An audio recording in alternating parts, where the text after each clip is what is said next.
Bonsoir, bonsoir à vous. J'espère que vous allez bien. Moi, je vais très bien. Et aujourd'hui, je m'interroge. Je m'interroge vraiment. Je voudrais comprendre une ou deux choses. Parce que quand tu ne demandes pas, c'est là que tu peux mourir ignorant. C'est à propos de la nomination de monsieur Cissé Ibrahima Bakongo. Je me pose quelques questions. En fait, sa nomination ne me pose pas de problème. Le monsieur est compétent. Il a montré ce dont il était capable avec sa commune. Il est vraiment compétent. Mais ce qui me pose un léger problème, c'est l'application en fait des textes par rapport à sa nomination. Je vous explique et je vais vous montrer tout à l'heure de quoi je parle. Vous savez, quelquefois les gens sont là comme ça et puis on vient les provoquer. On a nommé M. Cissé au district d'Abidjan. Bon, quand on regarde les gens qui se sont succédés au district d'Abidjan, le dernier qui est parti s'appelle Begré Mambé. Il est ébrié. Il y a eu Nicolas Dioulou. Il y a eu Nkumbo Mobio Ernest. Il y a eu Djedja Amondi. Tout ce que ces gens-là ont en commun, c'est leur ethnie. Autrement dit, pourquoi les nominations ont été faites comme ça? Je me suis référé au texte. Et puis, en regardant les textes, je vous montre ça en même temps. Bon, alors là, on a la loi numéro 2014-453 du 5 août 2014 qui porte statut du district autonome d'Abidjan. Et puis, donc, dans les compétences, au titre 2 des compétences du district autonome d'Abidjan, dans le respect de l'intégrité territoriale et de l'autonomie des attributions des autres collectivités territoriales et en harmonie avec les orientations nationales, le district autonome d'Abidjan a pour compétence la protection de l'environnement, la planification et l'aménagement du territoire du district autonome, la lutte contre les effets néfastes. Et puis, la dernière compétence qui est citée là, c'est la protection et la promotion des traditions et coutumes. Ça, c'est la première chose.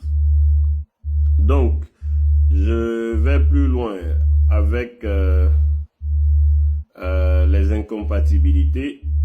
Plus bas, l'article 12. La fonction de gouverneur du district autonome est incompatible avec celle de président d'institution, de membre de gouvernement, de député, de maire, de président de conseil d'administration, de directeur général et de directeur général adjoint à la société à participation financière publique. Donc en cours de mandat, le conseiller nommé ou engagé, bon bref, on va s'arrêter là. Maintenant, en cas de vacances, section modalité et fonctionnement.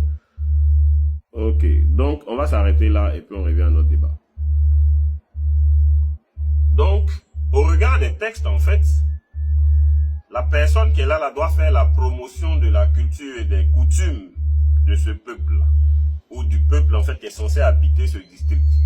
Donc, il doit être, tu peux pas faire la promotion d'une coutume ou d'une culture si tu n'es pas de la coutume ou de la culture. Première chose. Donc, peut-être que le tonton là a des ascendants ébriés. Peut-être, hein, on ne sait jamais, c'est la Côte d'Ivoire. Peut-être qu'il est ébrié et puis nous, on ne savait pas. Mais s'il n'est pas ébrié, pardonnez, ne provoquez pas les gens là.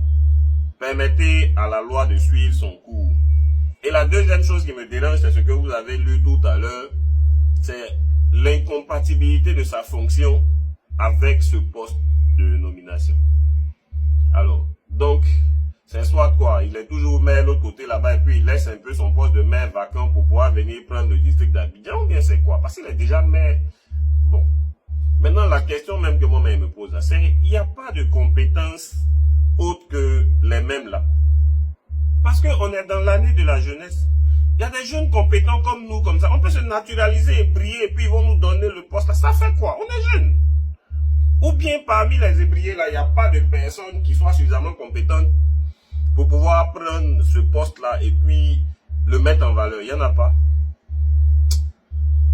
Souvent, on est là comme ça et puis je voulais comprendre, je me posais juste des questions et puis je me dis que quelquefois quand même, si on s'est doté de textes, c'est pour pouvoir les respecter.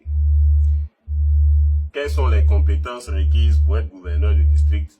Peut-être que c'est un bac plus 5, peut-être que c'est un bac plus 10, peut-être qu'il faut appartenir à un parti politique précis, ou peut-être que simplement, je ne sais pas, mais peu importe les compétences, je pense qu'il y a forcément quelqu'un parmi les jeunes, parmi les personnes qui sont aptes à pouvoir occuper ce poste-là, qui aurait pu être nommé.